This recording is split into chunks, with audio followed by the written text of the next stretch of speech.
Olá pessoal, dando sequência então à nossa capacitação de elaboração de projetos culturais, mais uma vez lembrando, um conteúdo artístico, cultural e digital financiado aí pelo Fundo Municipal de Cultura. A gente vai dar então encaminhamento aos elementos básicos para a construção de um projeto. Então, nós já passamos pelos aspectos da apresentação, do objetivo, da justificativa, público-alvo e equipe. Então agora a gente vai tratar um pouco sobre as etapas do trabalho.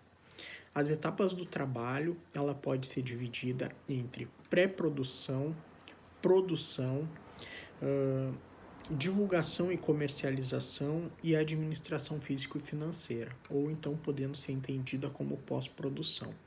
A pré-produção são as atividades preliminares ou iniciais do projeto, aquelas que vão anteceder toda a etapa de operacionalização, chamada então de etapa de execução do projeto.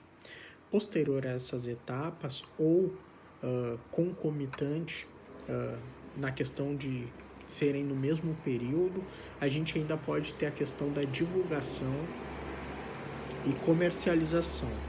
Essa divulgação e comercialização, elas vão se dar pelo plano que a gente vai passar em seguida para vocês. A administração física financeira, ela também trata sobre toda a questão administrativa do projeto, ou seja, a questão contábil, a questão jurídica, o controle e acompanhamento do projeto e toda a parte também de relatórios. Avançando então as etapas do projeto, a gente vai para a questão do cronograma. Qual é a importância, pessoal, do cronograma? Ele pode ser entendido como a divisão de cada etapa do projeto em relação ao tempo. O cronograma ele pode ser mensal, semanal, né? Se sugere que seja feita numa planilha, fazendo essa divisão por tarefas, que daí ela vai facilitar muito o acompanhamento. Quando eu falo em acompanhamento, pessoal, é importante a gente fazer esse monitoramento em cada uma dessas etapas, sobretudo na questão do tempo, porque a gente deve compreender que o atraso de uma dessas etapas incorre diretamente no atraso do projeto. A gente pode então passar agora para o aspecto do orçamento. O orçamento, pessoal, é uma das questões também muito importantes, porque às vezes nós fizemos uma previsão orçamentária de um projeto que vai ocorrer daqui a alguns meses e por algumas razões, por flutuações do mercado, por exemplo, inflação, enfim, aqueles valores que nós tínhamos previamente, eles podem ficar defasados no momento da realização do projeto. Então, a gente orienta sempre a fazer o contato com os fornecedores, ter a previsão assim com números realísticos, porque muitas vezes isso pode incorrer numa negativa do projeto, por exemplo, por parte dos patrocinadores.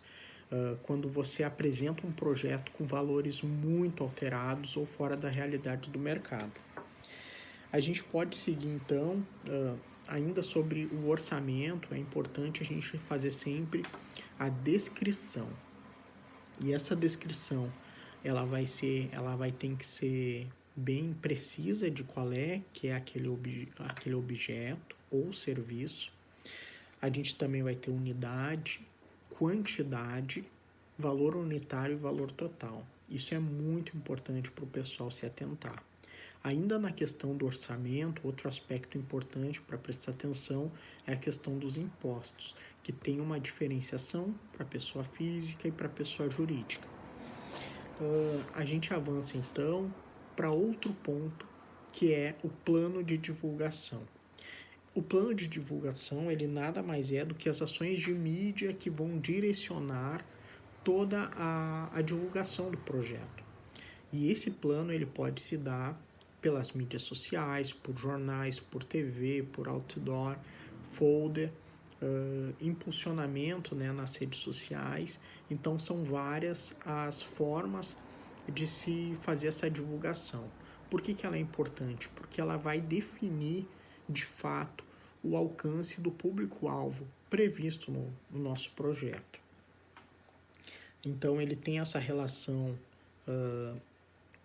com os patrocinadores, sobretudo de promover o produto, promover a marca do patrocinador também, e, como eu falei já, o alcance do público, né? A gente agora avança para mais uma dessas etapas, desses elementos básicos, que é o plano de distribuição e comercialização.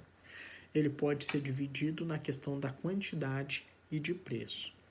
Quando a gente fala no plano de distribuição e de comercialização, essa quantidade ela pode variar de acordo com a manifestação cultural ou com o objeto do projeto.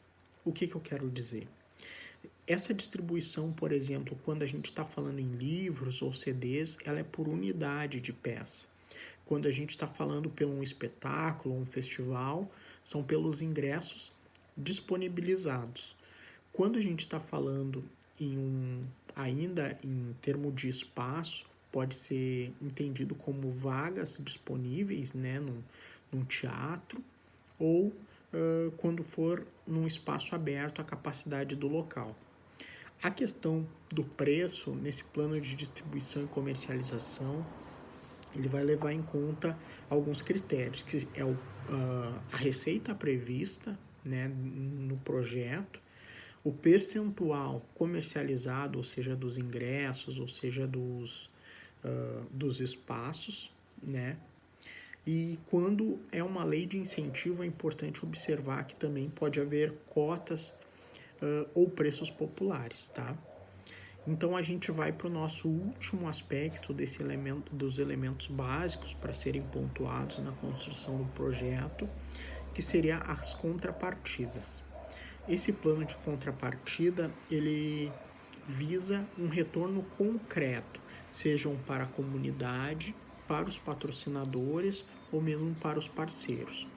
Esse plano de contrapartida ele pode ser dividido em algumas formas. A gente pode mencionar aqui um plano de contrapartida de imagem, que é quando a marca do patrocinador ou do parceiro ela acaba sendo vinculada às peças gráficas de divulgação, pode ser uma menção